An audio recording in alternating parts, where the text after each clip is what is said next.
मैं तो चैलेंज करता हूँ लोगों को कि आप 10 सिर का आदमी जीता जाता ले आइए, मैं आपको 10 करोड़ रुपए इनाम दूंगा। अब आपके चैनल के माध्यम से भी बोलना चाहता हूँ कि ऐसा कोई व्यक्ति मेरे सामने प्रस्तुत कर दे तो मैं उसको 10 करोड़ रुपए इनाम दूंगा। एकदम बाहर बहिष्कृत। इनको कोई किसी घर में चले जाते थे तो हमें अच्छा तरह याद है बचपन में, जब कोई शेड्यूल कास्ट का आदमी आता था हमारे घर में तो बेचारा बाहर गेट के पास बैठ जाता था वहीं पे, और पानी वानी देना है तो उसको अलग गिलास में देते थे। जो कथावाचक आया अभी प्रदीप मिश्रा जी, इनको बताते हैं एक लोटा जल सब समस्या का हल, और जब सब खुद बीमार पड़ते हैं तो आईसीयू में जाकर भर्ती होते हैं कि बोले यदि आपका बच्चा पास नहीं होता तो वो बेल के पत्ते में, 3 बेल के पत्ते में मधुरस लगाइए और शिवलिंग के ऊपर वो करके पानी डालिए। ये अखबार में भी आया था और ये कहते भी हैं और आपको मालूम है इनका खुद का बेटा 8वीं में फेल हो गया। मेरे नाम को कोई भी छत्तीसगढ़िया मेरे नाम को विष्णु नहीं बोलेगा। यदि पिक्का छत्तीसगढ़िया ये विष्णु, ये उसका वो है। स को भी वो षटकोण का सा नहीं बोलेगा, सरोते का सा बोलेगा। तो ये विष्णु, तो ये अभी दिखाई देता है, अभी भी दिखाई देता है। वही स्थिति पैदा करने की कोशिश की जा रही है ताकि संविधान बदला जा सके। इनके बड़े बड़े नेता लोग, बड़े बड़े वो लोग बोलते हैं संविधान बदलना है। प्रदीप मिश्रा जैसे आके गाना गाते हैं यह संविधान बदलना है। अरे क्या मनुस्मृति लागू करोगे? और इनका एम तो है मनुस्मृति लागू करने का, लेकिन नहीं कर पाएंगे। बाबा साहब के बच्चे, फूले के बच्चे, बुद्ध के बच्चे अब जाग चुके हैं। इनको इतना आसान नहीं है बेवकूफ़ बनाना। इस देश के 52% के लोग अभी भी उनको ओबीसी होने का एहसास नहीं है। यूपी बिहार में चूंकि लठमार ब्राह्मणवाद है तो वहाँ समझ गए हैं। यहाँ पर तो प्रेम मोहब्बत से ये करते हैं ना, है ना। यहाँ पर कैसे ब्राह्मणवाद कैसे फैला, वो फूलदादा बद के, महाप्रसाद बद के, अच्छा हाँ, चुपचाप घुसपैठ बना लिए और अपना सुपेरिटी मेंटेन कर लिए। तो यहाँ पर अभी भी एहसास नहीं है ओबीसी के लोगों को कि हम ओबीसी हैं, और उनको गर्व कराया जाता है। घरों से कहो हम हिंदू हैं। अच्छा अरे मैं तो कहता हूँ ब्राह्मणवाद मुर्दा हो चुका है। खुद ब्राह्मण नहीं मानता, खुद बनिया नहीं मानता, खुद वो ऊंची जाति के लोग नहीं मानते, बड़े जमींदार लोग नहीं मानते, लेकिन हमारे लोग उसको पकड़े बैठे हैं। कैसे नहीं मानते ब्राह्मण लोग? उनको दिखता है कि भैया फलाना चमार का लड़का या एक आदिवासी लड़का, कोई ओबीसी लड़का या आईएएस हो गया तो अपनी लड़कियों को बोल देते हैं जाओ रे पटा लो और बढ़िया तुम ऐश करोगे। वो तो नौकरी करेगा, तुम ऐश करना। पुरानी वाली कथा। हाँ, तो वो इंटरकास्ट मैरिज करने में नहीं हिचकिचाते। लेकिन हमारे लोग, जैसे डॉक्टर साहब ने कर दिया तो बहिष्कृत कर देते हैं, अभी और कोई करता है तो बहिष्कृत करते हैं। तो वो ब्राह्मणवादी कौन हुआ? तो ओबीसी के लोग ब्राह्मणवाद का आज के डेट में मुर्दा ढो रहे हैं। जिस दिन उनको समझ में आएगा, मुर्दा को नीचे रखेंगे, फिर क्या है उसकी हैसियत क्या है? उसकी हैसियत क्या है ब्राह्मणवाद की? कुछ हैसियत नहीं बचेगा, मिट्टी में मिल जाएगा। लेकिन यही इस बात का एहसास कराने के लिए बड़े परिवर्तन के आंदोलन की जरूरत है। परिवर्तन की तो जरूरत है ही, उसके लिए ऐसे ही परिवर्तन नहीं आ जाता। बिना संघर्ष के परिवर्तन नहीं आता। कोई भगवान नहीं आने वाला तुम्हारे जीवन में परिवर्तन करने। आप जो संघर्ष करोगे, आप जो करोगे, उससे आपका परिवर्तन होगा। तो वो भी ये बात को समझता नहीं। 33 करोड़ देवता में खोया रहता है और इन लोग बड़े मगन रहते हैं किस्सा कहानी सुनने में। आज जो है इनके बच्चे जो है विदेश में जाके पढ़ते हैं, हमारे बच्चे कांवड़ यात्रा करते हैं। आज अखंड भारत किसने दिया? अखंड भारत सरदार वल्लभ भाई पटेल ने 356 रियासत को दिन रात वो ये करके उन्होंने पूरे भारत में मिलाया। तो वर्तमान जो नक्शा अभी भी दिखता है पाकिस्तान कटने का और अफगानिस्तान कटने और उसके बाद अभी दिखता है, वो हमारे पूर्वज सरदार वल्लभ भाई पटेल का वो है। जोगी जी के समय अच्छी तरह से याद है। 2003 में मुझे इसी मतलब आरएसएस ने, जिसको मैं र्यूमर स्प्रेडिंग सोसाइटी बोलता हूँ, अफवाह फैलाने वाली संस्था। आर माने र्यूमर, एस माने स्प्रेडिंग और एस माने सोसाइटी। माने अफवाह फैलाने वाली संस्था। तो उस समय अफवाह फैलाया था गांव-गांव में कि जोगी सारे छत्तीसगढ़ के गांव-गांव को क्रिश्चियन बना देगा। अच्छा। और जोगी जी हारे। और भूपेश बघेल के समय में भी, भूपेश बघेल के समय में ये फैलाया गया कि एजाज ढेबर और ये क्या क्या क्या ये है मोहम्मद अकबर, इसको उन्होंने मंत्री बनाया, एजाज ढेबर के ये बनाया, गली गली में मस्जिद बनेगा, हिंदुत्व खतरे में है, हिंदू खतरे में है, ये बोल के इसको हराया गया। तो हमारे लोग सजग नहीं हैं, इसलिए हार जाते हैं। ऐसे अफवाहों से हो नहीं सकते। लेकिन वर्ग चेतना ही नहीं है। हाँ, वर्ग चेतना नहीं। सबसे बड़ी बात मैं बताया ना, कुर्मी कुर्मी की लड़ाई लड़ता है, यादव यादव की लड़ाई लड़ रहा है, कुशवाहा कुशवाहा की लड़ाई लड़ रहा है। तो इसमें कहाँ होगा? वो तो वही चाहते हैं। भाई दुश्मन का काम है आपको डिवाइड करके रखना, हमारा काम है समाज को जोड़ना। अब जैसे हमारे महापुरुषों ने समाज को जोड़ा, बुद्ध ने समाज को जोड़ा, कबीर ने समाज को जोड़ा।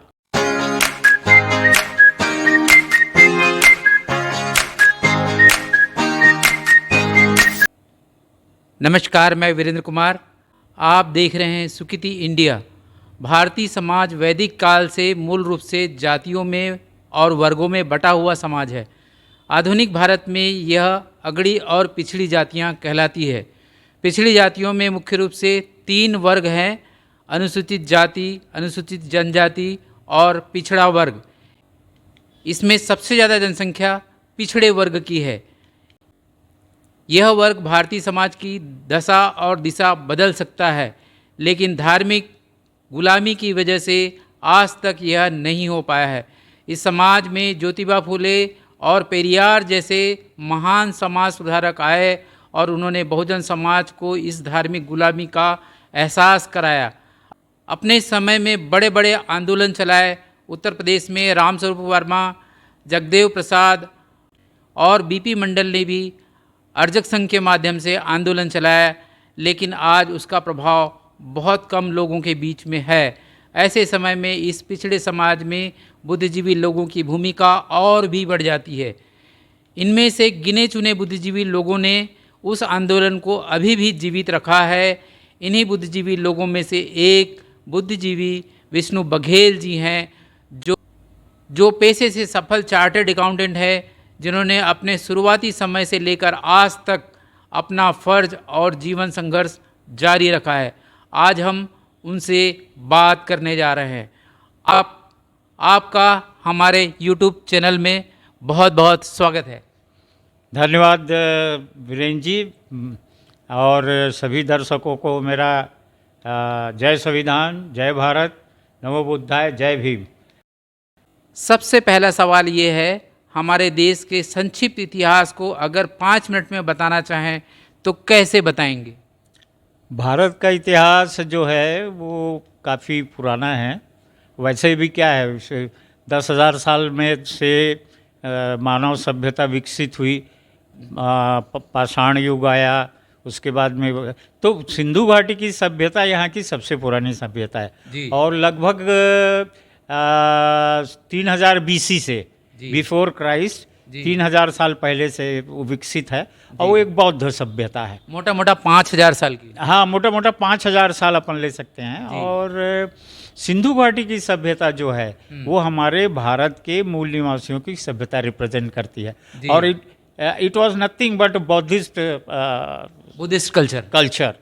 तो वो जब हुआ, और जब सबसे पहले जो है हम तो यहाँ के भौगोलिक उसको समझें। भारत जो है पहले अफ्रीकन कॉन्टिनेंट में जुड़ा हुआ था, वहाँ से टूट करके जो है वो टकराया एशिया से, और एशिया से टकराने के कारण जो सबसे बड़ा पर्वत दिखता है उत्तर में हमारे को पूर्व तक, वो हिमालय दिखता है। टकराहट का जो वो है दुनिया का सबसे ऊंचा उसने वो दिया एवरेस्ट। तो उस दृष्टि देखें तो वो बहुत सुरक्षित था। और चूंकि पुराने समय में वायु मार्ग और जल मार्ग विकसित नहीं थे, तो जो जितने भी आक्रांता है वो थल मार्ग से आए और अफगानिस्तान से होकर खैबर दर्रा से अब भारत में प्रवेश किए। और उनमें से सबसे पहले थे आर्य। आर्य सबसे पहले आए जी जी। अब हम लोगों को जब शुरू में बचपन में स्कूल में पढ़ते थे तो ये पढ़ाया, जैसे ईसा से 1500 साल पहले बताया जाता, तो आर्य क्या उसी समय आए? हाँ लगभग वही। जी। हालांकि उनके जो कबीले वाले थे ये, और वो बेचेस में आए, हम्म। माने एक के टुकड़े बाद एक टुकड़े में आए। टुकड़े में आए। जी, जी। और चूंकि ये ओल्गा नदी के आसपास से आए, यूरेशियन हैं, और इन्होंने मतलब इनके पास वहाँ पर बहुत ठंड पड़ता था, आज भी पड़ता है, तो वहाँ पर इनके पास खेती किसानी नहीं था। ये अच्छा। भेड़ बकरी चराना है, घोड़े पालना, ये करना, ये सभी काम किया करते थे। तो वो जब ग्रीन पॉस्चर की तलाश में, हरी धरती की तलाश में, जी। वो अफगानिस्तान होके, खैबर होके वो भारत में आए। हाँ सर, इसमें एक बात छूट रही है हाँ। कि सिंधु घाटी में जो सामाजिक और धार्मिक व्यवस्था कैसी थी पहले जो है? सिंधु घाटी सभ्यता तो बौद्ध सभ्यता थी। जी। वो पूरा गणों का राज्य था। जी। अब आपको बहुत बड़ा स्तूप भी मिलता है वहाँ पे। जी जी, स्तूप मिलता है। हाँ, तो मोहनजोदारो में। मोहनजोदारो में। हाँ। तो वो सब जो है वो बौद्ध सभ्यता की ओर इंगित करता है। और है वो, उसको भले एक नकारने, शहरी सभ्यता थी वो। हाँ एक शहरी सभ्यता थी, वेल ऑर्गेनाइज सभ्यता थी। जी, जी। वहाँ पर पानी के लिए विशेष वो था, नहाने के लिए स्नानागार बने हुए थे, माने कॉमन स्नानागार, बहुत विकसित सभ्यता बहुत थी। विकसित सभ्यता थी। जी जी। है ना? उसके बाद आर्य आ गए तो आर्य आए, और आप देखेंगे सिंधु घाटी की जब खुदाई हुई हाँ, तो वहाँ पे कोई दरवाजा नहीं मिला। जी जी जी। तो लोग इतने मतलब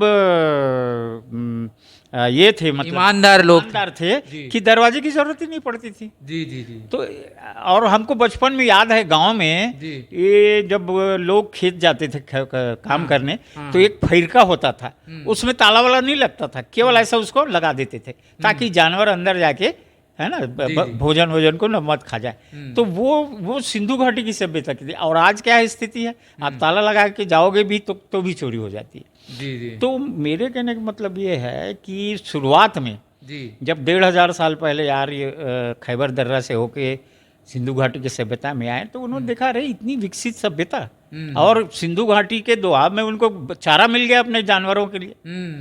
और यहाँ सिंधु, हमारे पूरे भारत में, ना केवल सिंधु घाटी में, ये घोड़ा नहीं देखे थे। अच्छा। आर्यों ने घोड़ा लाया है, जी। और बड़ा तेजी से दौड़ता था। तो ये एक आश्चर्य का था, हमारा तो हाथी है, अरे भारत का वो जानवर, प्रतीक चिन्ह जो है। प्रतीक चिन्ह हाथी है।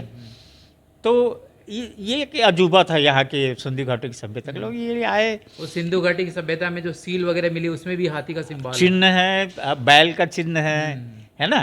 तो ये सब बैल, एक्चुअली बैल का चिन्ह हम शुरू से क्यों लगाते हैं, क्योंकि हमारी मूल सभ्यता जो है वो श्रम की पूजक है। जी जी। श्रम पूजक सभ्यता, और बैल जो होता है वो श्रम का प्रतीक है। हाँ। तो इस तरीके से जब ये इसका मतलब ये है कि श्रमण संस्कृति पहले थी जो है। हाँ, वो श्रमण संस्कृति का और इसके बाद ये वैदिक संस्कृति आई। वैदिक संस्कृति ने उन्होंने थोपा हमारे ऊपर। जी जी। ये इन्होंने क्या किया, हमारी संस्कृति को पूरा पलटा।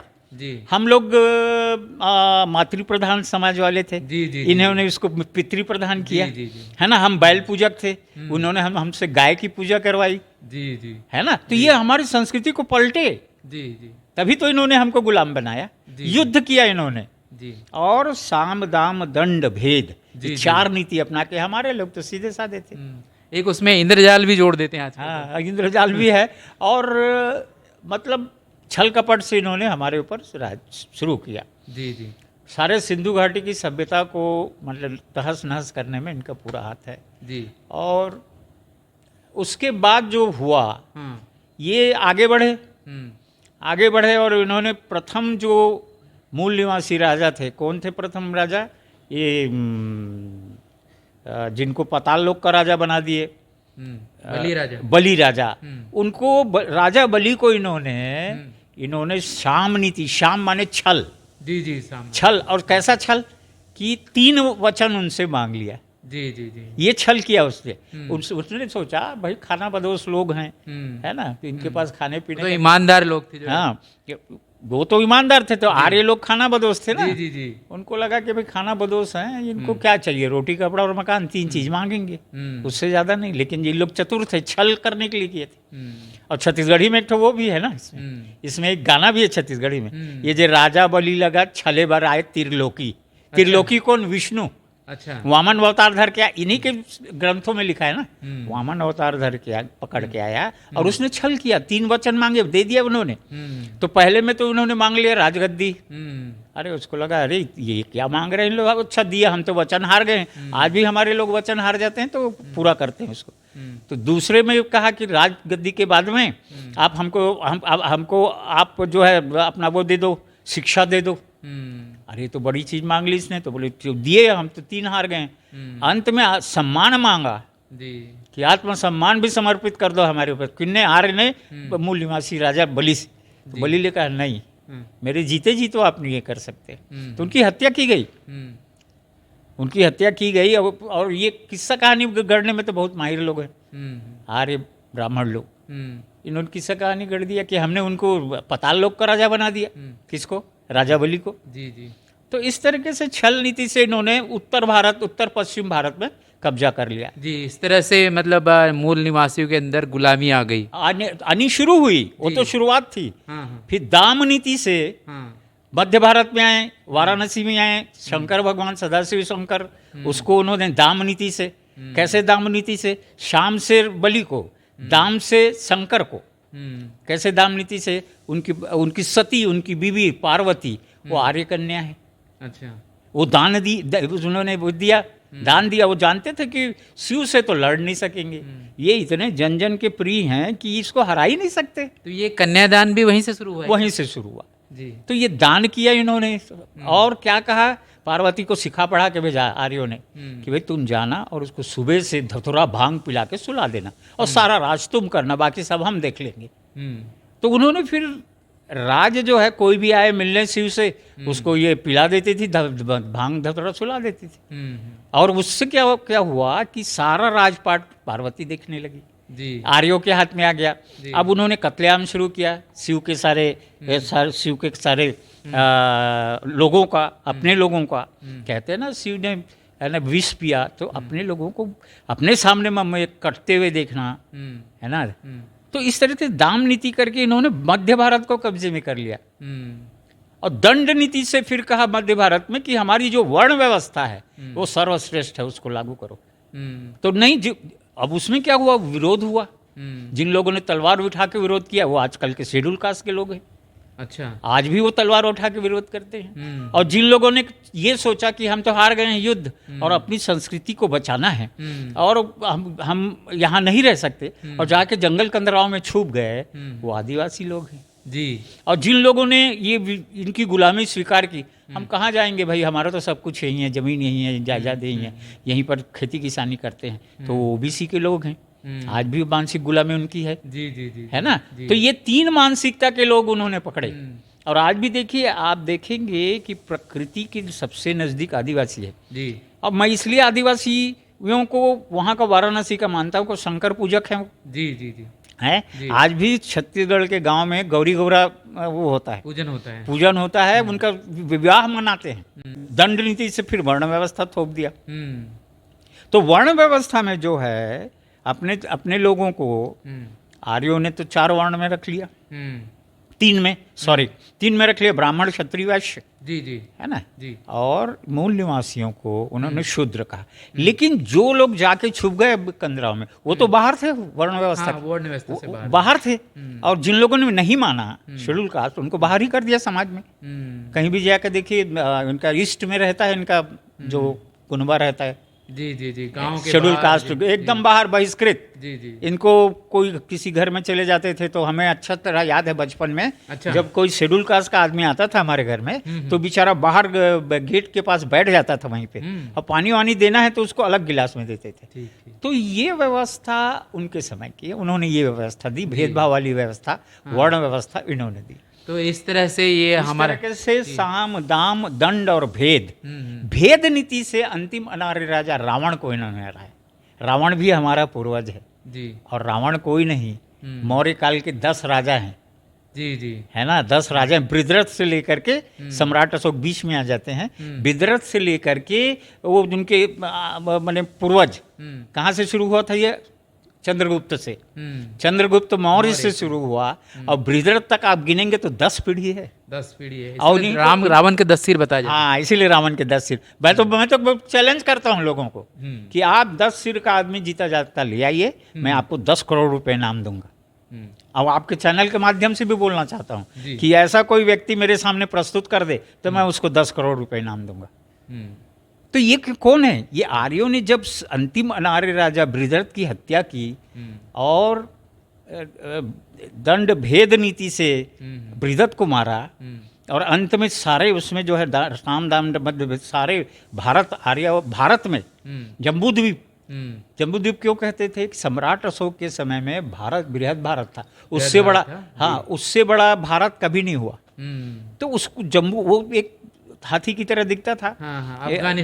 म्यांमार तक ऐसे और इधर श्रीलंका तक, इधर श्रीलंका अफगानिस्तान से। तो वो मतलब फिर उसके बाद फिर इन्होंने अपना कब्जा जमा लिया। और पिछले मतलब समझ जाइए पुष्यमित्र शुंग के समय से बृहद्रथ की हत्या की उसने और उसने बौद्ध धर्म को, बौद्धों को इस देश से हटाया। उसका पहला वो था फरमान कि जो भी एक बौद्ध भिक्षु का पाटलिपुत्र के गद्दी में जब बैठा हत्या करके, तो उसने पहला फरमान जारी किया कि जो भी एक बौद्ध भिक्षु सर लाएगा उसको मैं 10 सोने की मोहरें इनाम में दूंगा। तो क्या हाल हुआ होगा आप सोचिए। जी, इस तरह से पूरा बौद्ध धर्म समाप्त हो गया। समाप्त धीरे धीरे हुआ। उसके बाद आदि शंकराचार्य ने किया 8वीं सदी में। हाँ, 7वीं 8वीं सदी में। जी आदि शंकराचार्य ने भी ट्रावणकोर के राजा के सेना को लेके चले और जहाँ जहाँ बौद्ध थे उस मठों को, इवन इसको कहना चाहिए बद्रीनाथ भी तो हमारा है ना, तो वहाँ भी कब्जा किया उन्होंने। और नहीं माने, वहाँ पर वो सैनिक लेके चलते थे, हत्या करवाते थे, बलवा करते थे जैसे आज कर रहे हैं, है ना। वो हिंसा करते थे, हिंसा से कब्जा करते थे। तो ये धीरे धीरे करके ये हुआ। और बाबा साहब इस बात को बहुत अच्छी तरह लिखे हैं, रिजोल्यूशन वर्सेस काउंटर रिवॉल्यूशन, हाँ, क्रांति और प्रतिक्रांति उन्होंने लिखा। तो इसी पर लिखा कि कैसे हमारे परिवर्तन के चक्र को उन लोग रोकते हैं। और आज तक इनका ये देखिए कि 2200 साल से 185 BC में पुष्यमित्र शुंग पाटलिपुत्र की गद्दी में बैठा और आज हम लोग 2024 में हैं। आज तक इन्होंने यथास्थिति मेंटेन करके रखा है। जी परिवर्तन होने नहीं दिया। बिल्कुल यथास्थितिवादी बने हुए हैं और उसको मेंटेन कर रहे हैं। जी अभी भी जो जद्दोजहद चल रहा है वो क्या है? यथास्थिति मेंटेन करने के लिए। जी तो मोटा मोटा ये इतिहास रहा है। ये इतिहास रहा है। ठीक है सर। दूसरा सर हमारा जो सवाल ये है कि अपने पूर्वजों के बारे में और उस काल के सामाजिक और धार्मिक वास्तविकता के बारे में संक्षिप्त थोड़ी जानकारी दीजिएगा। हमारे पूर्वज देखिए, ये तो दंडाकारण्य था छत्तीसगढ़। यहाँ के तो आदिवासी भी नहीं है। जैसे मैंने बताया, युद्ध हुआ, आर्यों से हारे, तो इन लोग अपनी संस्कृति बचाने के लिए आके छुप गए। मैं तो कहता हूँ भाई, आप देखिए कोई भी सभ्यता नदी के किनारे में जहाँ जाए जमीन हो वहाँ रहती। तो आदिवासी लोग तो इस भारत की धरती पे आने वाले पहले लोग हैं ना। तो वो कहाँ बसेंगे? जंगल कंदराओं में। भाई सोचने की बात है। वो गंगा यमुना के दोआब में रहते थे, वो जाके छुपे क्योंकि फर्टाइल लैंड थी उसके। हाँ, फर्टाइल लैंड थी। दो नदियाँ थी जो ऐसे मतलब बहती थी कि पानी कभी वो नहीं होता था। तो ये जाके छुपे। तो छत्तीसगढ़ में बेसिकली पहला माइग्रेशन 3000 साल पहले आदिवासियों का हुआ। मैं उनको भी मूल निवासी नहीं मानता हूँ, मैं नहीं मानता भाई, हो सकता है किसी और को व्यू अलग हो। उसके बाद शेड्यूल कास्ट के लोग आए। उसके बाद जब जैसे जैसे अत्याचार बढ़ते गया, उसके बाद शेड्यूल ट्राइब, उसके बाद में ट्राइबल ट्राइब के बाद में शेड्यूल कास्ट के बाद में ओबीसी के लोग आए। तो हमारे लोग भी आए और हम लोग भी यूपी बिहार से आए हुए लोग। अच्छा, यूपी बिहार से माइग्रेट होके आए हैं। करीब कितने साल पहले? लगभग 200-250 साल पहले। और अब जैसे हमारी छत्तीसगढ़ी वहाँ से विकसित हुई, तो देखिए हमारी छत्तीसगढ़ी में बिल्कुल जो अपना प्रकृति और पाली है उसका पुट है। अच्छा, दोनों का पुट है। कैसे?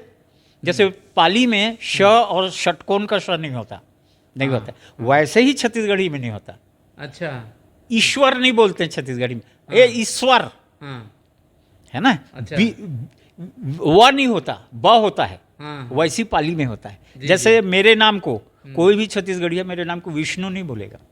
यदि पिक्का छत्तीसगढ़िया ये विष्णु, ये उसका वो है। स को भी वो षटकोण कसा नहीं बोलेगा, सरोते कसा बोलेगा। तो ये विष्णु तो ये अभी दिखाई देता है। अभी भी दिखाई देता है। अच्छा, ये पाली से आए हैं। हम लोग की मूल भाषा पाली थी, प्रकृत थी, हाँ। और वहाँ से फिर ये विकसित होकर आया। अच्छा, तो हम लोग वहीं से आए, जैसे गंगा यमुना के दोआब से, वाराणसी से आदिवासी आए, हाँ। और पूरे उत्तर प्रदेश और बिहार से शेड्यूल कास्ट के लोग आए। तो हम लोग भी उत्तर प्रदेश बिहार से हैं। सर ये जानना चाहेंगे कि बुद्ध का कहीं लिंक दिखाई देता है क्या ओबीसी समाज से? बिल्कुल, हाँ खुद बुद्ध ओबीसी समाज के थे, जी। खुद बुद्ध श्रमण थे, शाक्य थे। हम्म, शाक्य मतलब आज वो लोग जो साग भाजी उगाते हैं वो अपने आप को शाक्य कहते हैं। हम्म, कुशवाहा कहते हैं। कुर्मी कुशवाहा ये लोग तो खेती किसानी वाले लोग थे ना। हम्म, तो इस तरीके से देखा जाए तो बुद्ध भी ओबीसी के थे। जी जी जी। खत्ती थे, खत्ती। हाँ, खत्ती मीन्स छत्री नहीं। ये हाँ। तो ये जितनी भ्रांति, पूरा जितनी illusion create भ्रांति किया गया है। और जितना किस्सा कहानी गलत गलत बुद्ध के बारे में क्रिएट किया गया है, वो किसी के बारे में नहीं है। जी जी। भारत के इतिहास में आप देखेंगे इसको। क्यों? क्योंकि बुद्ध को आउट करना था, हम्म, है ना। ठीक ठीक। लेकिन कहाँ आउट कर सकते हैं? अभी जहाँ खोदो वहाँ बुद्ध है। हम्म, अरे छत्तीसगढ़ बुद्ध की धरती है। जी जी। तो बुद्ध जो थे वो खुद ओबीसी के थे। और ये आपने कहा कि सामाजिक, आपने एक शब्द यूज किया, वो सामाजिक क्या था, सुधार। मैं उससे सहमत नहीं हूँ। अच्छा, मैं सामाजिक परिवर्तन कहता हूँ। दोनों में अंतर है। जी जी जी सामाजिक परिवर्तन और सामाजिक सुधार में। जी। सामाजिक सुधार में क्या है, स्टेटस को मेंटेन रहेगा, हाँ हाँ, है ना। समाज की व्यवस्था वहीं रहेगी। आप कहीं कहीं ऐसा थोड़ा सा वो इसको बराबर कर दो, थोक पीट कर देंगे। थोक पीट कर दे। वो सामाजिक परिवर्तन वो है कि जैसे खड़ी व्यवस्था है उसको, जैसे हम लोग को गुरुजी काशीराम जी समझाते हैं, ये ऐसी व्यवस्था है, हाँ, उसको ऐसा करना, ये सामाजिक परिवर्तन। और ये काम बुद्ध ने किया। हाँ। ये काम सबसे पहले हाँ, आजाद माने भारत में अंग्रेजों के बाद हाँ। महात्मा फूले ने किया, जी जी जी पेरियार ने किया। जी तो ये जो है ये सब ओबीसी के थे, जी जी। सब उत्तर ओबीसी। प्रदेश में रामस्वरूप रामस्वरूप वर्मा जी ने अर्जक संघ बनाया, जी जी जी। और उन्होंने शोषित समाज दल बनाया। और मैं बताऊं आपको, जी। ब्राह्मणवाद के विरुद्ध कांशीराम से पहले कोई लड़ा है हाँ, तो वो रामस्वरूप वर्मा है। जी। और कांशीराम जी को जब मैं बुलाया रायपुर में, गांधी चौक में डॉक्टर खूबचंद बघेल की पुण्यतिथि में 26 फरवरी सन 1995 को मैं बुलाया था उनको। एक अच्छी सभा हुई थी गांधी चौक में। तो उस समय उन्होंने रामस्वरूप वर्मा का नाम लिया, और क्या कहा था मालूम है कि रामस्वरूप वर्मा ने वहाँ जो एक वातावरण पैदा किया है ब्राह्मणवाद के विरुद्ध अर्जक संघ के माध्यम से, उसका फायदा रामस्वरूप वर्मा तो नहीं उठा पाए, लेकिन कांशीराम और उसके साथियों ने उसका बड़े पैमाने पर फायदा उठाया। तो ये बात उन्होंने कही थी, और तब मुझे समझ में आया। मैं नहीं जानता था रामस्वरूप वर्मा को। मैं नहीं वर्मा जी कुर्मी थे क्या? हाँ, कुर्मी थे जी। और मैं नहीं जानता था मंडल आयोग को। लेकिन जैसे ही उससे जुड़ा तो मुझे मंडल आयोग जानने का मौका मिला, मुझे रामस्वरूप वर्मा को जानने का मौका मिला, और ये भी जानने का मौका मिला कि वो उन्होंने शोषित समाज दल बनाया। 6 बार विधायक रहे शोषित समाज दल से। अच्छा, हाँ, और जब चौधरी चरण सिंह ने यूपी में संविद की सरकार बनाई, उस सरकार में रामस्वरूप वर्मा फाइनेंस मिनिस्टर थे। अच्छा। और उन्होंने सबसे पहले भारत के इतिहास में, अपने लोगों को तो जानते नहीं है ना ओबीसी के लोग, तो भारत के इतिहास में सबसे पहले हिंदी में बजट पेश किया यूपी गवर्नमेंट का, संविद गवर्नमेंट का, और सरप्लस बजट पेश किया। सबसे बड़ी बात, जी जी जी। अभी क्या सब जगह डेफिसिट बजट, हाँ हाँ, है ना। डेफिसिट बजट माने हानि की बजट बताते हैं। ये कहाँ से कंपनसेट होगा, तो इसको लोन लेंगे, इसको ये करेंगे। उन्होंने सबसे पहले, अब कब की बात है ये, सन 1965 के आसपास की, जी जी, सबसे पहले सरप्लस बजट दिया रामस्वरूप वर्मा ने। तो ये जो इतिहास को दफनाने का काम करते हैं, जी जी, ये आर्य ब्राह्मण विदेशी लोग, ये उनके उसमें हैं, जिन में हैं। जी जी। और हमारे लोग जो हैं उनके वो हैं। तो और मैं तो ये समझता हूँ कि ओबीसी के लोग ये हिंदू नहीं है। हाँ, आगे हम उस पर बात करेंगे। जी जी जी। हाँ सर, कुछ चीज़ें छूट गई है, जैसे आपके दादाजी यहाँ पर हाँ, छत्तीसगढ़ में आए और हमारे उसके बाद अपने हमारे पिताजी के बारे में थोड़ा सा। जी जी जी। हमारे फोर फादर थे, वो आए यहाँ पर हम्म, और उन्होंने अंग्रेज़ों का काल था उस समय, हम्म, ईस्ट इंडिया कंपनी के लोग थे हम्म, और वो सब वो ज़मीन वमीन का वो सब कर रहे थे, क्योंकि उन्होंने देखा कि सबसे ज़्यादा लड़ाई तो ज़मीन की है गांव में, हम्म, तो उसको ऑर्गेनाइज कर रहे थे। हम्म, तो इन्होंने दो तरीके से राज किया, हम्म, मालगुजारी प्रथा और उसके ऊपर में जमींदार के ऊपर में राजा ऐसा होता था। हम्म, तो हमारे फोर फादर ने फिर ये किया कि जमींदारी के नीचे में उन्होंने मालगुजारी लिया हम्म, और पहला गांव पथरी था, हम्म, रायपुर से 35 किलोमीटर दूर जी पथरी, जहां डॉक्टर खूबचंद बघेल का जन्म हुआ, वो हमारे बड़े पिताजी हैं। जी। तो वो गांव पहले लिया हम्म, और लगभग समझ लीजिए 6 पीढ़ी पहले, 6-7 पीढ़ी पहले लिया उन्होंने। हम्म, हमारे इसके 6 और हमारे बाद वालों के 7 हम्म, पीढ़ी पहले वो गांव खरीदा और वो इतना मतलब कहना चाहिए दलदली गांव था कि बरसात में आपको कहीं भी जाना है पैदल जाना है। इतना हम लोग स्कूल जाते थे तो कभी कभी पेंट भी उतारना पड़ जाता, छोटे बच्चे थे। जी जी गांव के बीच से एक वो पानी बहता था बरसात का, जी और उसके कारण हम लोग को पेंट भी उतार के जाना पड़ता था। जी। तो वो एक दलदली गांव था और एक तो देखा हमारे पूर्वजों ने कि यार यहाँ पर जो है जानवर, क्योंकि उस समय खेती ट्रैक्टर वैक्टर नहीं था, बैल और भैंसों के माध्यम से होता था। तो शिक्षा की क्या व्यवस्था थी उसमें? शिक्षा की कोई स्कूल नहीं था पहले शुरू में। तो आप लोगों के हमारे दादा और हमारे दादा जो है रायपुर में आके पढ़े, जी क्लास 7 तक पढ़े थे। हम्म, अब वो चूंकि अपने मालगुजार थे हाँ हाँ और उनकी लंबी चौड़ी खेती थी, उनके बाप ने सोचा क्या नौकरी करेंगे, उनको तुरंत शिक्षक की नौकरी मिल सकती थी, नहीं, लेकिन उनको हमारे परदादा जी ने बुला लिया और गांव में ही खेती करने लगे। वैसे ही हमारे पिताजी की बात आई तो हमारे पिताजी का स्वास्थ्य जो है शुरू से थोड़ा खराब था, तो स्वास्थ्य कारणों से वो 4वीं तक ही पढ़ पाए। और उसके बाद डॉक्टर खूबचंद बघेल ने कहा कि भाई देखो, ये जो शिक्षा है ना बहुत बड़ी चीज़ है, और आप सबको अपना खेत बेचकर पढ़ाना चाहिए। जी जी, इसको हम लोग अगले इसमें ले लेते हैं। जी, तो हमारे पिताजी फिर हम लोगों को प्राइमरी मेरी पथरी में हुई और मिडिल और हायर सेकेंडरी से फिर मैं रायपुर आ गया। जी, हमारा सर तीसरा सवाल ये है कि अपने शुरुआती जीवन, शैक्षणिक और प्रोफेशनल अनुभव के बारे में बताइएगा, और साथ में ये भी बताइएगा कि मैं कौन हूँ, इस बात का साक्षात्कार कब और कैसे हुआ। जी, प्रारंभिक जीवन तो ये रहा कि मैं बीकॉम करने के बाद सन 1978 में मुंबई चला गया, और मुंबई से मैंने 1984 में सीए पास करके अपना प्रोफेशनल प्रैक्टिस का सर्टिफिकेट ऑफ प्रैक्टिस हासिल किया। और मैंने सोचा कि भाई मैं अपनी मातृभूमि की सेवा करूंगा। परीक्षा दिलाते ही मैं आ गया था रायपुर, और यहाँ प्रैक्टिस जैसे ही रिजल्ट मिला मैं प्रैक्टिस शुरू कर दिया। 1984 से मैं प्रैक्टिस में हूँ, आज भी प्रैक्टिस करता हूँ, लेकिन घर से करता हूँ।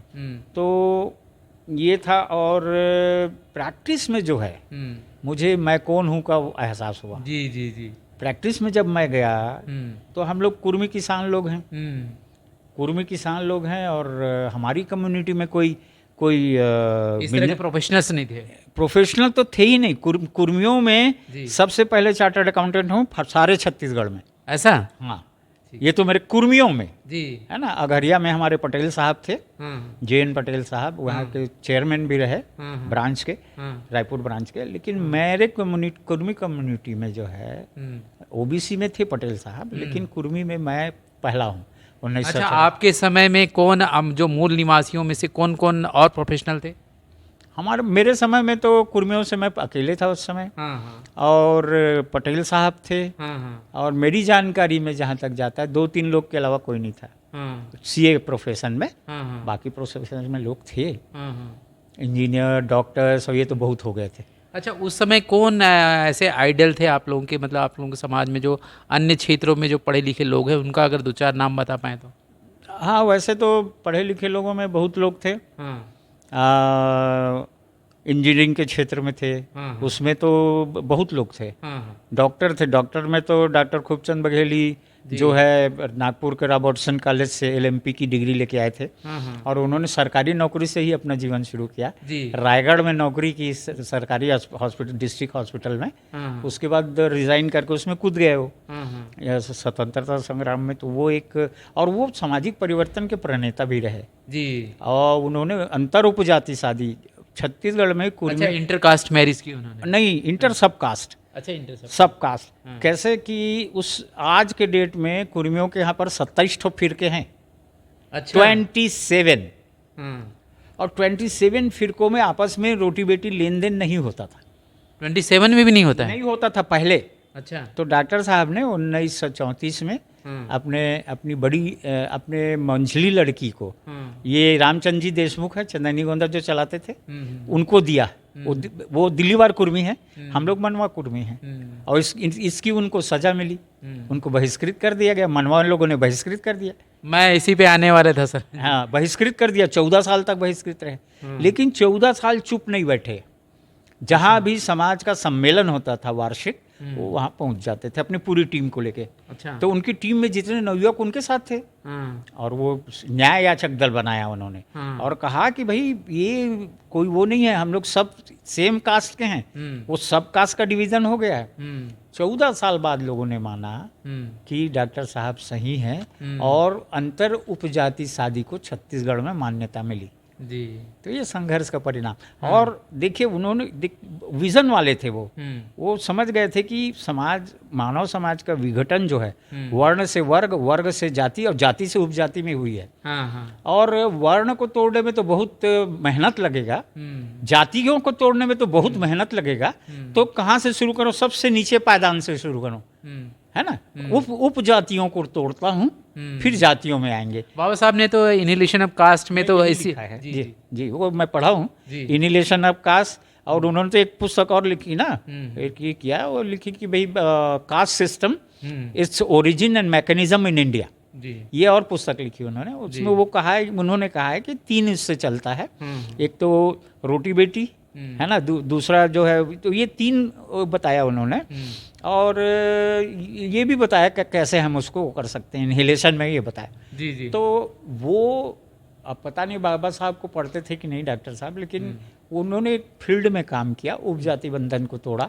और आज जो सर्वकुर्मी समाज जो है छत्तीसगढ़ का, वो उन्हीं की देन है, उन्हीं के संघर्ष का फल है, जो आज 27 फिरके के लोग एक साथ बैठ के जो है अपना दुख सुख वो करते हैं, बांटते हैं, वार्षिक सम्मेलन होता है। सर, ये बहुत बड़ा एक कन्फ्यूज़न है। बहिष्कार जो है ना, अभी भी गांव में चल रहा है। हाँ, बिल्कुल, अभी भी जारी है।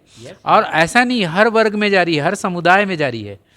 तो आप खूबचंद बघेल जी से लेकर के अभी तक, अभी लोगों को ये नहीं मालूम है खूबचंद बघेल जी ने वो मूवमेंट की शुरुआत की थी। उस समय जो है, तो ये आपके माध्यम से हमारे दर्शकों को पता चलेगा।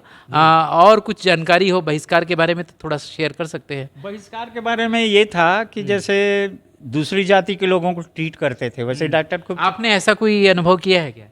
मेरे व्यक्तिगत इसमें मेरे को तो कभी नहीं हुआ। क्योंकि मैंने कास्ट में ही शादी की। उस समय मेरी विचारधारा उतना, रिलीजन को लेके तो है, उसमें तो रिलीजन को लेके है, और वो शेयर भी कर सकता हूँ। लेकिन मैं नहीं समझता कि वो शेयर करें, क्योंकि वो हर जगह है। बात इसकी है कि आप एहसास करो, है ना। वो है, रिलीजन भी है। और इसका एहसास मैंने मैडम को करवाया। मैडम MBBS और DGO हैं, मतलब गायनोकोलॉजिस्ट हैं, क्लास 1 और DD health services Chhattisgarh government से रिटायर हुई हैं। तो जब शुरुआती दौर में वहाँ तिल्ला में उनकी पोस्टिंग थी, तो हमारे गांव की पंडित जी की लड़की वहाँ पर, उसके हस्बैंड म्युनिसिपल कॉर्पोरेशन में गुमास्ता थे। तो उन लोग रहते थे। और ये जो गांव की हमारे गांव की पंडित जी की लड़की वहाँ रहती थी, वो 5वीं फेल और वहीं रहती थी। और आ जाती थी वो इलाज करवाने अपनी भाभी के पास, भाभी के हो जाती थी। तो वही हम लोग तो यूजुअली यही है, गांव में क्या होता है कि हर जात का आदमी एक दूसरे को रिश्तेदार मानता है। तो भाभी और कभी इनवाइट की उसने घर में आना, वो ये है घर में आना और सब ये करेंगे करके। तो उस समय तक एहसास नहीं था मैडम को, मेरे को तो बहुत पहले से हो गया। अच्छा। प्रैक्टिस से हो गया था। हाँ, हाँ। प्रैक्टिस में जब दिखा कि ये जो बिजनेस कम्युनिटी के लोग हैं, जिसको हम लोग बनिया या मारवाड़ी बनिया या मारवाड़ी बनिया जैन और सिंधी कहते हैं, इन लोगों से जो वो मिला, उस ट्रीटमेंट मिला, उससे मेरे को समझ में आया कि मैं जो है मैं शूद्र हूँ। वहाँ से एहसास शुरू हो गया मेरा। लेकिन मैडम को एहसास दिलवाया जब वो लड़की आई और बुलाई, हर बार बुलाती है ऐसे करके। एक दिन दोपहर को उनके घर चले गई। दोपहर को उनको घर चले गई तो अब शिष्टाचार है कि भी चाय कॉफ़ी कुछ भी, चाय पिलाई। उसके बाद में बोलती है कि भाभी के अपने कप को, जूठे कप को उधर रख दीजिए। अच्छा। बर्तन मांजने वाली आएगी तो उसको साफ कर दे। तो मैंने कहा तुम उसका हर अंग जांच करने जी छूते हो जी। और तुम्हारा जूठा कप छूने में उसको क्या लगा जी। वो उसका वही जाति माने ऊंची जाति होने का वो है, माने दम्भ है ना। तुम्हारे हाथ का जूठा कप, तुम्हारा जूठा कप वो नहीं पकड़ी हो। तो ये उनको भी एहसास हुआ और उसके बाद से वो भी एहसास करने लगी कि अरे जातिवाद तो है। जी जी जी। है ना। जी। ये मेरे जीवन की सत्य घटना है। जी जी। और इससे जीवन की वास्तविकता है। वास्तविकता है। जी जी। आज भी है। लोग पढ़े लिखे लोग और जिन लोग स्टेटस को मेंटेन करना चाहते हैं उन लोग कहते हैं जरूर कि कहाँ जातिवाद है, कहाँ है, ये है वो। अरे लेकिन आज भी अच्छे अच्छे पढ़े लिखे लोग जातिवादी हैं। जी जी। हाँ, और जातिवाद का मतलब क्या है? ब्राह्मणवाद। जी जी जी। जातिवाद का मतलब क्या सोचते हैं लोग? ये छोटी जाति के लोग जब जाति करते हैं तो जातिवाद, वो जातिवाद नहीं है। जातिवाद का मतलब है ब्राह्मणवाद। जी जी। सर हमारा अगला सवाल ये है कि पिछड़े वर्ग के इतिहास, आदर्श और वर्तमान स्थिति के अपने थोड़े अनुभव शेयर करिएगा। ओबीसी जो है देखिए सबसे बड़ा वर्ग है और 1931 की जनगणना में आखिरी बार अंग्रेजों ने जातिगत जनगणना करवाई, वो 1931 का है। हाँ, लास्ट उसके बाद में जातिगत जनगणना हुआ ही नहीं। ओबीसी के लोगों की कभी गिनती हुई ही नहीं। तो उसके अनुसार ओबीसी के लोग 52% हैं और वही आंकड़ा मंडल आयोग में बिंदेश्वरी प्रसाद मंडल जी ने लिया और कोई ऑथेंटिक आंकड़ा नहीं था। तो इस देश के 52% के लोग अभी भी उनको ओबीसी होने का एहसास नहीं है। यूपी बिहार में चूंकि लठमार ब्राह्मणवाद है तो वहाँ समझ गए हैं। यहाँ पर तो प्रेम मोहब्बत से ये करते हैं ना, है ना। यहाँ पर कैसे ब्राह्मणवाद कैसे फैला? वो फूलदादा बद के, महाप्रसाद बद के, अच्छा, हाँ, चुपचाप घुसपैठ बना लिए और अपना सुपेरिटी मेंटेन कर लिए। तो यहाँ पर अभी भी एहसास नहीं है ओबीसी के लोगों को कि हम ओबीसी हैं और उनको गर्व कराया जाता है। घरों से कहो हम हिंदू हैं। अच्छा, उनको आपने आदर्शों के बारे में क्या जानकारी है? आदर्शों के बारे में सबसे पहले डॉक्टर खूबचंद बघेल को ही मान लो, उन्हें उपजातियाँ तोड़ी। नहीं, वैसे नहीं, जो है जो ओबीसी के लोग जो है अपने आदर्शों को ऐसा आदर्श उनके साथ चेंज हो गए हैं, ऐसा कुछ है? हाँ, मतलब जैसे हम ज्योतिबा फुले को आदर्श मानते हैं। हाँ, नहीं उनका देखिए ये जो स्टेटस को मेंटेन करने वाले ब्राह्मणवादी व्यवस्था है ना, वो उनको राम राम करके राम राम का आदर्श बनाती है। अभी वो पंडित प्रदीप का वहाँ वो चल रहा है, उधर पूरा जाम लगा रहता है अमलेश्वर में। अच्छा, वो चालू हो गया है? हाँ, चालू हो गया है। जाम रहता है 1 घंटा 2 घंटा, जब शुरू होता है तब, जब बंद होता है। तो अभी भी मतलब ये हिंदू मैथोलॉजी से उभरे नहीं है ओबीसी के लोग। अच्छा, वो सबसे ज़्यादा वही लोग हैं वहाँ पे। अरे मैं तो कहता हूँ ब्राह्मणवाद मुर्दा हो चुका है। खुद ब्राह्मण नहीं मानता, खुद बनिया नहीं मानता, खुद वो ऊंची जाति के लोग नहीं मानते, बड़े जमींदार लोग नहीं मानते, लेकिन हमारे लोग उसको पकड़े बैठे हैं। कैसे नहीं मानते ब्राह्मण लोग? उनको दिखता है कि भैया फलाना चमार का लड़का या एक आदिवासी लड़का, कोई ओबीसी लड़का या आईएएस हो गया तो अपनी लड़कियों को बोल देते हैं जाओ रे पटा लो। और बढ़िया तुम ऐश करोगे, वो तो नौकरी करेगा, तुम ऐश करना। पुरानी वाली कथा। हाँ, तो वो इंटरकास्ट मैरिज करने में नहीं हिचकिचाते। लेकिन हमारे लोग, जैसे डॉक्टर साहब ने कर दिया तो बहिष्कृत कर देते हैं, अभी और कोई करता है तो बहिष्कृत करते हैं। तो वो ब्राह्मणवादी कौन हुआ? तो ओबीसी के लोग ब्राह्मणवाद का आज के डेट में मुर्दा ढो रहे हैं। जिस दिन उनको समझ में आएगा मुर्दा को नीचे रखेंगे, फिर क्या है उसकी हैसियत क्या है? उसकी हैसियत क्या है ब्राह्मणवाद की? कुछ हैसियत नहीं बचेगा, मिट्टी में मिल जाएगा। लेकिन यही इस बात का एहसास कराने के लिए बड़े परिवर्तन के आंदोलन की जरूरत है। परिवर्तन की तो जरूरत है ही, उसके लिए ऐसे ही परिवर्तन नहीं आ जाता। जी। बिना संघर्ष के परिवर्तन नहीं आता।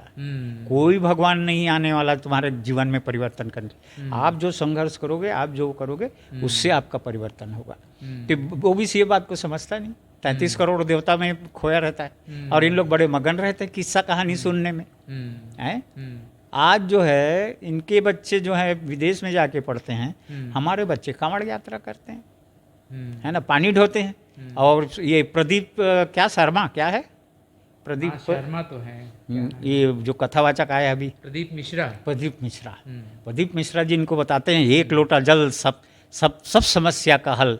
और जब सब खुद बीमार पड़ते हैं तो आईसीयू में जाकर भर्ती होते हैं। हैं? खुद बीमार पड़ते हैं आईसीयू में भागते हैं। तो ये बात दिखती, लोग जानते हैं लेकिन जानबूझ के नहीं करते। दूसरी बात एक तो और कही थी प्रदीप मिश्रा जी ने, अब उनका नाम ले रहा हूँ मैं, कि बोले यदि आपका बच्चा पास नहीं होता तो वो बेल के पत्ते में, 3 बेल के पत्ते में मधुरस लगाइए और शिवलिंग के ऊपर वो करके पानी डालिए। ये अखबार में भी आया था और ये कहते भी हैं। और आपको मालूम है इनका खुद का बेटा 8वीं में फेल हो गया जी, है ना। तो मतलब कहने का ये प्रत्यक्ष प्रमाण देखने के बावजूद भी वो भागे जा रहे हैं। जी। तो ये ओबीसी की हालत है। और आज ओबीसी में वर्ग चेतना का अभाव है। वर्ग चेतना का अभाव बहुत अभाव है। वो अपने आप को ओबीसी थोड़ी बोलता है। जब वो संघर्ष करता है, सामाजिक संघर्ष करता है, राजनीतिक संघर्ष करता है, तो वो ओबीसी संघर्ष कर रहा है ऐसा नहीं है। वो बोलेगा मैं कुर्मी संघर्ष कर रहा हूँ, अच्छा मैं तेली संघर्ष कर रहा हूँ, मैं यादव हूँ, मैं संघर्ष कर रहा हूँ।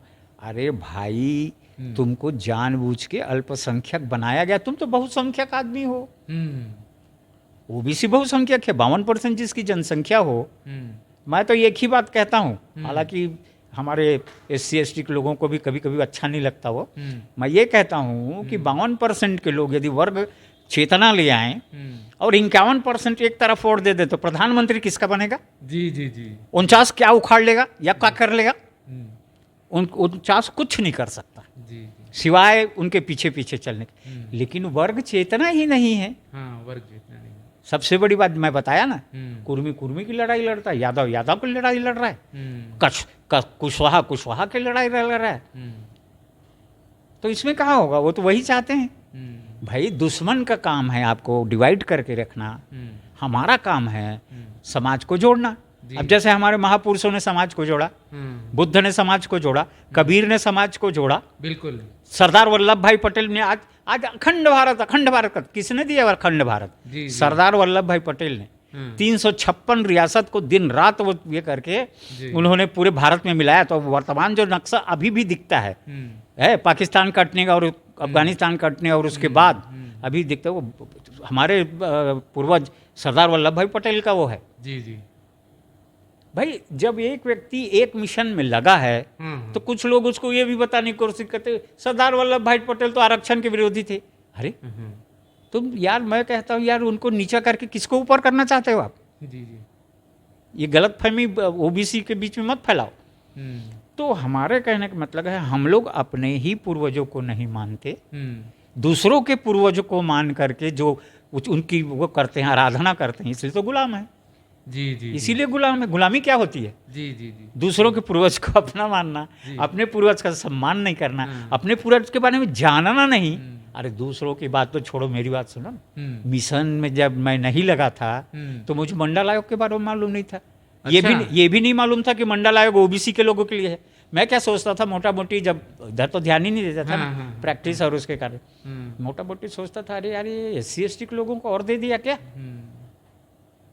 लेकिन जब मैं मिशन से जुड़ा, हाँ, जब मुझे प्रैक्टिस में झटका लगा जातिवाद का, हाँ, तो फिर मैं धीरे धीरे अध्ययन करना शुरू किया हाँ, और मिशन से जुड़ा, हाँ, बहुजन मिशन से। हम्म, उस समय जब मैं जुड़ा तो उसमें बहुजन मिशन शुरू हो गया था, हम्म, DS4 खत्म हो गया था। हम्म, तो काशीराम जी ने एक आंदोलन चलाया, हम्म, और मैं बताऊं आपको, हम्म, मंडल आयोग लागू करवाने के लिए जितना मेहनत काशीराम जी ने किया है, दबाव जो डाला है। दबाव डाला, हम्म, और वो तो VP सिंह तो केवल उसका एक निर्णय नहीं लेने वाला हो गया, हम्म, बाकी सारा काम तो काशीराम ने किया है। हम्म, मंडल वालों लागू करो वरना कुर्सी खाली करो करके उन्होंने 3000 किलोमीटर साइकिल चलाया, हम्म, कन्याकुमारी से कारगिल तक। हम्म, तो तब मेरे को समझ में आया कि अरे जी जी, उस समय जो है, जिस समय आंदोलन चल रहा था, उसमें ओबीसी के लोग ही उसके विरोध में आ गए थे, जिनको आरक्षण मिला था। राइट, जी जी। तो उस समय वही हुआ। ये आंदोलन पूरा इधर बिलासपुर में भी रायपुर संजय पुजारी जी से बात हुई तो बिलासपुर में भी आंदोलन रायपुर में भी हुआ था। रायपुर साइंस कॉलेज में हुआ था, अच्छा। है ना। हाँ। एक OBC के लड़के को ब्राह्मण लोगों ने पकड़ के जलाने की कोशिश की। अच्छा? और ये दिखाने की कोशिश की कि ये जो है वो इसका विरोधी मंडल आयोग के कारण अपनी जान देने चला था। तो ये सब तो चलता है उनका, वो शुरू से चलते आए हैं, अभी भी चल रहा है, अभी क्या कम है। जी जी मोदी के सह में तो और उससे ज़्यादा चल रहा है। जी। तो ये चल रहा है। OBC को मैं समझता हूँ इस बात को रियलाइज़ करना चाहिए कि आज़ादी के बाद जितनी सरकारें बनी, चाहे वो कांग्रेस की बनी 70 साल या 65 साल, जितने साल राज किया उन्होंने, चाहे BJP की बनी, चाहे जनता पार्टी की बनी, सब OBC के वोट के बदौलत बनी।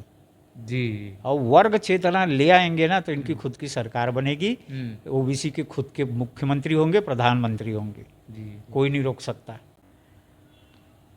हमारा अगला सवाल ये है कि बहुजन समाज के बहुसंख्यक लोगों के सामाजिक, धार्मिक और राजनीतिक कार्यों को आप कैसा देखते हैं, और आगे उनको उनकी दिशा क्या होनी चाहिए, इसके बारे में थोड़ा बताइएगा। देखिए, सबसे पहले तो वर्तमान स्थिति बड़ी बुरी है। जी। जिनको बाबा साहब ने एक बात कही थी जब उन्होंने संविधान सौंपी, तो हम ऐसे एरा में, वो इंग्लिश में बोला था, वो मुझे अच्छी तरह याद है कि we are entering into an era of contradiction whereas we will have equality in politics but inequality in social order, and that is dangerous for the democracy. ये संसद में कहा था क्या? हाँ, इन्होंने कहा था जी। और आज वो स्थिति नजर आती है। जी जी जी जी। और एक बात और कही थी उन्होंने जी कि किसी देश का संविधान कितना भी अच्छा हो, जी जी। यदि उसको लागू करने वाली की नीयत अच्छी नहीं होगी तो अच्छा से अच्छा संविधान फेल होगा। आज वही स्थिति पैदा करने की कोशिश की जा रही है ताकि संविधान बदला जा सके। इनके बड़े बड़े नेता लोग, बड़े बड़े वो लोग बोलते हैं संविधान बदलना है, ये प्रदीप मिश्रा जैसे आके गाना गाते हैं, यह संविधान बदलना है। अरे क्या मनुस्मृति लागू करोगे? और इनका एम तो है मनुस्मृति लागू करने का, लेकिन नहीं कर पाएंगे। बाबा साहब के बच्चे, फूले के बच्चे, बुद्ध के बच्चे अब जाग चुके हैं। इनको इतना आसान नहीं है बेवकूफ़ बनाना। तो इनका उद्देश्य ही वही है। और ये दोनों बातें कही थी, आज दोनों बाबा साहब की दोनों भविष्यवाणी आज फलीभूत होती नजर आती है। माने अभी यही हो रहा है कि नीयत उसकी सही नहीं है। अब देखिए, अब मैं छत्तीसगढ़ की बात करता हूँ। कांग्रेस की भूपेश बघेल की गवर्नमेंट ने 27% आरक्षण का विधेयक पास कर दिया, और बीजेपी ने, इतने मतलब दगाबाज लोग हैं बीजेपी के लोग, बीजेपी ने उसको विधानसभा में सपोर्ट किया, फुल बहुमत से पास हुआ, कोई विरोध नहीं हुआ। अब वो हस्ताक्षर के लिए उसको आया, अनुसुईया उइके यहाँ की राज्यपाल थी, महामहिम, अब वो दबा के बैठ गई जी। अब उनसे बना नहीं, ज़्यादा देर दिन दबाते तो उसको हटा दिया गया है। एक साउथ इंडियन ब्राह्मण, क्या हरिचंदन है, क्या नाम है उसका, अभी वो उसको लाके बिठा दिया गया।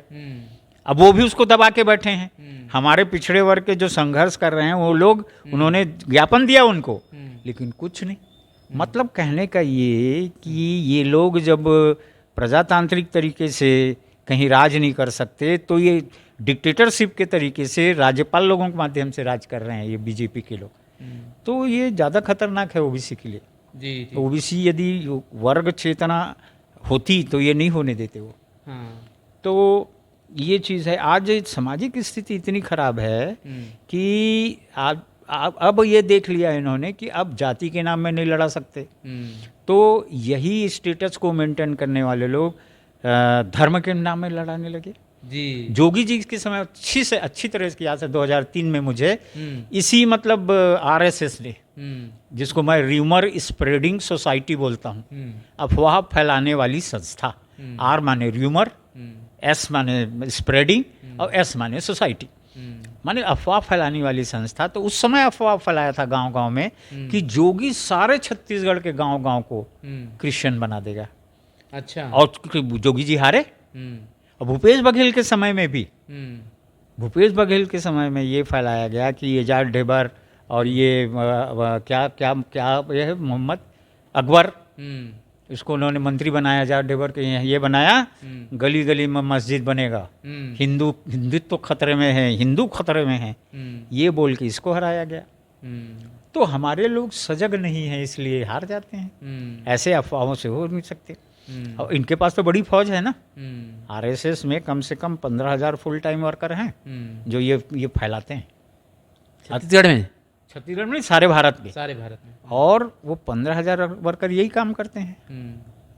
ग्रे पॉइंट कहते हैं, सामाजिक जो ताना बाना होता है, सामाजिक जो सिस्टम होता है कम्युनिकेशन का, वो ग्रे पॉइंट कहलाता है। और ये ग्रे पॉइंट में ऐसी जहर घोलते रहते, ऐसी जहर घोलते रहते। और अभी तो मैं अच्छे लोगों से बात किया इलेक्शन के बाद में विधानसभा, बोले हमको मुस्लिम थोड़ी बनना है जो हम कांग्रेस को वोट दें। मैंने कहा अच्छा भाई, कांग्रेस को वोट देने से मुस्लिम बन जाता है? और अभी भी क्या बोल रहे हैं प्रधानमंत्री जी, अभी भी वही बोल रहे हैं प्रधानमंत्री जी, है ना, कि इनका पाकिस्तान से साठगांठ है। किसका? कांग्रेस का। और वो क्या, दिल्ली के मुख्यमंत्री क्या नाम, अरविंद केजरीवाल, उनका वो पाकिस्तान से साठगांठ है, कल ही बोले हैं। तो ये लोग जो है ना, अब देख लिए कि जाति के नाम में अब नहीं लड़ा सकते। आरक्षित वर्ग अच्छा बड़ा हो गया है, अब इनको जाति के नाम में नहीं लड़ा सकते, और हम इनको जो है अब इसके नाम में लड़ाएं।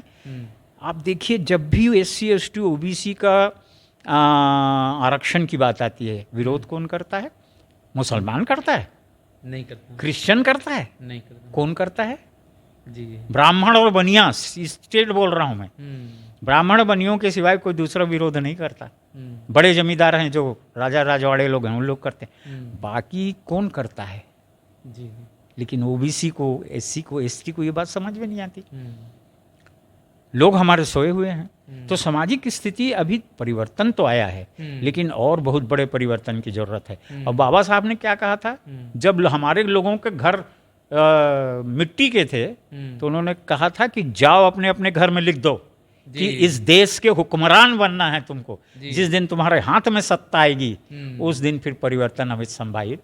सत्ता के माध्यम से परिवर्तन इजीली होगा। तो इस बात को लेना चाहिए सामाजिक व्यवस्था में। अभी हमको ये सोचना चाहिए कि इस देश की शासन व्यवस्था जो है बहुसंख्यक समाज के हाथ में आए, OBC SC ST के हाथ में आए, तब जाके ये सामाजिक परिवर्तन का वो पूरा होगा। और कांग्रेस BJP की बदौलत नहीं, ये सब ब्राह्मणवादी पार्टियां हैं। कांग्रेस भले आज के डेट में राहुल गांधी क्या कह रहा है, जो हम लोग मिशन में 30 साल पहले कहते थे, जी, वो अभी कह रहे हैं। वो अभी कह रहा है कि इस देश में ऐसी व्यवस्था है, वर्ण व्यवस्था ऐसी चीज है जो विश्व में कहीं नहीं है। ये बात हम लोग 30 साल पहले कहते थे, काशीराम जी के साथ रह के कहते थे, तो लोग कहते अरे ये तो साला कुर्मी होकर चमार जैसे बात करता है, मेरे को कहते थे। और जब मैं चुनाव लड़ा लोकसभा को 1996 में, तो मुझे कहने लगे कि ये तो शेड्यूल कास्ट की बीबी रखा है। देखिए कैसे बदनाम करते हैं, चरित्र हनन कैसे करते हैं। तो ये सब बातें जो है हमारे लोगों को बहुत अंदर तक जाके जब पढ़ेंगे, और सबसे बड़ा जो वो है वो शिक्षा है। जी जी जी शिक्षा के बिना कोई ग्रेजुएट हो जाने से शिक्षित थोड़ी हो जाता है। जी, कोई जी, पीएचडी, कोई चीफ सेक्रेटरी भी बन जाए कोई ओबीसी का आदमी, शिक्षित नहीं कहलाएगा। जी जी जी वो एजुकेटेड या डिग्री होल्डर या एक पोजीशन में पहुंचा जरूर है, लेकिन वो शिक्षित नहीं है। क्योंकि जो व्यक्ति अपने लिए, अपने समाज के लिए, अपने वर्ग के लिए, अपने वर्ण के लिए कुछ नहीं कर सकता, वो उसको मैं शिक्षित नहीं मानता। जी जी जी उसको बिल्कुल शिक्षित नहीं मानता मैं। तो आज जरूरत है इसकी, समाज में परिवर्तन ही दिलाना है। तो शिक्षित वही कहलाता है, कहलाएगा जो ये सब काम करेगा। जी सर, अंत में जो है अपने जो पिछड़ा समाज है, दलित है, आदिवासी है, उनको आप क्या संदेश देना चाहेंगे? बस एक ही संदेश है जी, एक ही संदेश है, वो हमारे पूर्वजों का संदेश है, बाबा साहब का संदेश है। तमाम सारे हमारे जो जैसे राम स्वरूप वर्मा जी का संदेश है ना। और हमारे संविधान सभा में कौन थे, जो ये यहाँ के झारखंड के जो वो थे आदिवासी नेता थे, क्या नाम भूलता हूँ यार उनका नाम यार। तो उन सब का संदेश है कि इस देश के हुक्मरान बनो। जब तुम इस देश के हुक्मरान बनोगे तब जाके तुम्हारी समस्याएं हल होंगी। ऐसे नहीं होने वाला। तुम सोचते हो कि जो आदमी तुमको मंदिर में प्रवेश नहीं देता, जो आदमी तुमको सामाजिक रूप से अपमानित करता है, वो तुमको तुम्हारा हक दे देगा? सोचने की बात है। सोचने की बात है। जी, वो हक दे देगा। आप उसको चुन के भेजते हो, फलाना शर्मा, ढेकाना, अग्रवाल और इसको, तो वो देने वाला है क्या? जी जी तो मेरा यही संदेश है ओबीसी, एसटी, एससी के लोगों को, अरे कुछ नहीं, बहुसंख्यक समाज के लोग हो, और अभी प्रजातंत्र है। बाबा साहब ने गदा दिया है, और क्या गदा दिया है? वो वोट का, एक वोट का गदा। और उस गदे से पावर को समझो, और उस गदा से जब मारोगे तो 302 भी नहीं लगेगा। पहले क्या था, राजा के राज में हत्या करना पड़ता था, तो अब वो जरूरत नहीं है, 302 भी नहीं लगेगा। गदा मारो, गद्दी हथियाओ, और अपना जो जितना हक है, 85 रोटी अब तुम्हारा है, 85 रोटी लो। और मैं तो यहाँ तक कहता हूँ, 85 रोटी लेने के बाद में जो 75 साल से हमारा जो घाटा हुआ है ओबीसी, एससी, एसटी का, वो घाटा आप पूरा करो जी, वो घाटा पूरा करो। और 2200 साल से पुष्यमित्र शुंग के मनुस्मृति का जो आरक्षण है, उसका घाटा पूरा करो। क्योंकि इन्होंने 22 साल तक तो आपको न शिक्षित होने दिया, न व्यापार करने दिया, न ही राजगद्दी में बैठने दिया। कहाँ बैठने दिया बताइए? जी जी एकलव्य का अंगूठा काटा इन्होंने, ये राजगद्दी में कैसे बैठेगा? जी। तो आज भी संबुक का भी एक केस है। हाँ, संबुक का एक केस है, रामचंद्र ने हत्या कर दी। अरे बहुत सारे केस हैं, इनकी किस्सा कहानियों में सब मिल जाएगा। जी, जी, जी। विष्णु बघेल ने नहीं लिखा है ग्रंथ, जी जी है ना, इन्हीं के ग्रंथों में है। वाल्मीकि रामायण में है संबुक की हत्या का वो वर्णन। तो और इसको रामानंद सागर ने अपने सीरियल में भी दिखाया था। लेकिन हमारे लोगों को तो एहसास नहीं है ना, समझ में नहीं आता क्या बोल रहा है क्या नहीं, और क्यों ऐसा दिखा रहा है, और हमारा अपमान है या हमारा सम्मान है, कुछ नहीं। किस्सा कहानी से इस तरह सुनते हैं, इधर से सुनते हैं, इधर से निकालते हैं, रात को जाके सोते हैं और बोलो लखन सिया रामचंद्र की जय करते। जी जी। तो इसी से हम ये वाले इंटरव्यू का समापन करते हैं। आप देख रहे थे विष्णु बघेल जी को, जिन्होंने बताया है कि बहुजन समाज को किस रास्ते पे जाना है, क्या उनका इतिहास है और किस तरह का संघर्ष रहा है, आगे उनकी दिशा क्या होनी चाहिए। आप देख रहे थे सुकृति इंडिया। आप सभी का देखने के लिए, समय देने के लिए बहुत बहुत धन्यवाद। सर विष्णु बघेल जी, आपका भी बहुत बहुत धन्यवाद कि आपने अपना बहुमूल्य समय हमको दिया है। धन्यवाद। मैं सभी दर्शकों को नमो बुद्धाय, जय भारत, जय संविधान, जय भीम, और आप सबको बहुत बहुत मैं देता हूँ। आप कम से कम ये एहसास का भावना पैदा कीजिए, क्योंकि हमारे महापुरुषों ने कहा है कि यदि गुलाम को हम गुलामी का केवल एहसास करा दें तो वो सामाजिक परिवर्तन करने के लिए उठ खड़ा होगा, कुछ करने की जरूरत नहीं है फिर। जी, तो ये इसमें मैं विश्वास करता हूँ जी। और मैं खुद उदाहरण हूँ उसका, इसलिए मैं विश्वास करता हूँ। तो आप सब उसमें चलिए। जी जी, बहुत बहुत धन्यवाद। आप इस तरह के वीडियो देखने के लिए हमारे वीडियोस को शेयर कीजिए, हमारे चैनल को सब्सक्राइब कीजिए। मिलते हैं अगले वीडियो में। बहुत बहुत धन्यवाद। Thank you very much.